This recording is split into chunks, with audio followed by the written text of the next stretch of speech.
Les terreaux rêvent d'asphyxier Bamako. C'est devenu la nouvelle obsession suicidaire des groupes terroristes. Leur stratégie est simple dans leur tête: affaiblir les axes économiques, couper les carburants, terroriser les villages et tenter d'étouffer la capitale malienne par l'intérieur. Mais ça ne va pas marcher. Mais leur stratégie est devenue au contraire la preuve de leur déclin. Car aujourd'hui, la réalité du terrain montre l'inverse. Car l'armée malienne frappe, neutralise et sécrise ses zones. Car les 2 derniers, tout près, le 2 novembre dernier, une importante base terroriste à l'ouest de Bougouni, vers Sirakoro, dans le cercle de Kolangaba, a été détruite, démontrant une fois de plus que les femmes gardent l'initiative et la supériorité opérationnelle. Les groupes armés peuvent rêver d'asphyxier Bamako, mais c'est leur propre fin qu'ils sont en train d'écrire. La détermination populaire et militaire au Mali est désormais un mur infranchissable. Chers amis, bienvenue dans cette vidéo où je vais vous dire beaucoup de choses. Vous savez, depuis plusieurs années, depuis sinon même plusieurs mois, une tension croissante entre le Mali, l'Algérie et la Mauritanie, ainsi que beaucoup d'autres pays, beaucoup des alliés de ces terreaux, essayent de créer des problèmes pour le Mali. Au sujet de la lutte contre le terrorisme et de la souveraineté nationale, le Mali, engagé dans une refondation politique profonde depuis 2021, refuse désormais toutes les politiques de tutelle et toutes les pressions indirectes venant de partenaires qui, par le passé, n'ont jamais réussi à sécuriser durablement le Sahel. Aujourd'hui, Bamako avance avec confiance, mais ces prises de position dérangent d'autres pays. Oui, ça dérange d'autres pays, il faut le dire ainsi. Parce que le Mali n'est plus disposé à accepter que des pays voisins s'imposent comme médiateurs permanents. Le Mali affirme clairement sa souveraineté et c'est précisément ces refus de domination qui créent des frictions. L'un des enjeux les plus sensibles reste l'accord d'Alger de 2015. Cet accord, présenté comme la solution, a finalement été un instrument de pression indirecte sur l'État malien.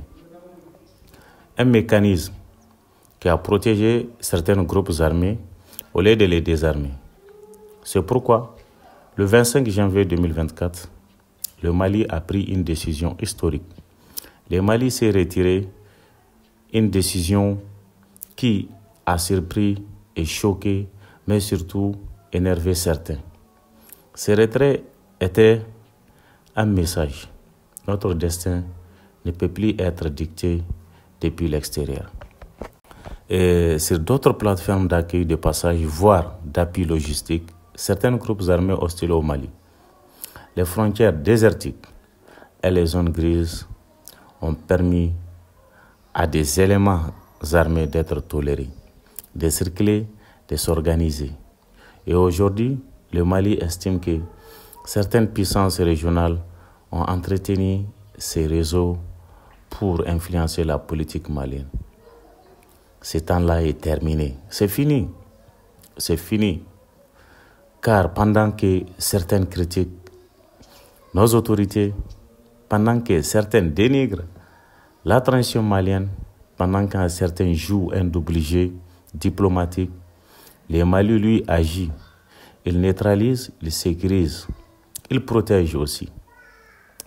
Il reprend du terrain chaque semaine, chaque jour.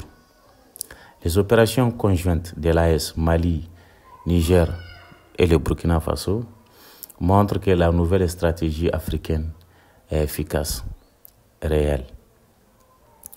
Et maintenant, d'autres pays, pour les terreaux, la tentative d'asphyxier Bamako n'a pas affaibli l'État, elle l'a renforcé. Elle a renforcé la solidarité entre les Maliens, la solidarité intérieure. Et c'est qu'il faut comprendre aussi que les terreaux qui se croyaient intouchables voient aujourd'hui les routes barrées, voient aujourd'hui les routes coupées, les relais détruits, les bases terreaux sont incendiées. Donc leur rêve d'étrangler la capitale est devenu leur cauchemar à partir d'aujourd'hui. Dorénavant, c'est fini, car les femmes vont les traquer partout où ils sont, où ils seront. Ils vont les traquer et puis les neutraliser et sécuriser les zones. Oui, sécuriser les zones. Encerclez-les par le Mali. La coopération entre la population et les femmes est aujourd'hui la clé. La population comprend que l'ennemi n'est pas loin dans le désert. Si, oui, l'ennemi n'est pas loin. L'ennemi veut frapper au cœur. Mais cet ennemi ne gagnera pas du terrain. Cet ennemi ne va pas gagner cette guerre. Car le Mali est désormais car le Mali désormais a décidé de vaincre, pas pour impressionner le monde, pas pour plaire à des chancelleries, mais pour protéger son peuple, pour protéger sa nation. La nouvelle ère est simple. Le Mali ne recule plus. Ceux qui ont construit leur stratégie sur l'idée que le Mali resterait faible vont échouer.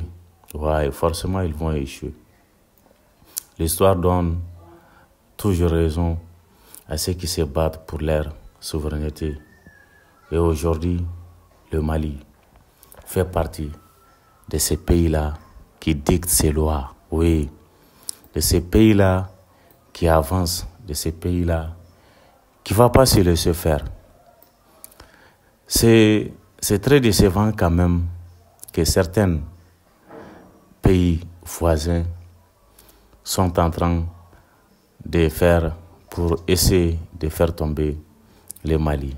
Et cela ne va pas marcher, Inch'Allah, si Dieu le veut très bien. Oui. Chers amis, on se dit à très bientôt pour une prochaine vidéo sur votre chaîne Maham 6 TV. D'ici là, portez-vous bien. On est ensemble. Ouais.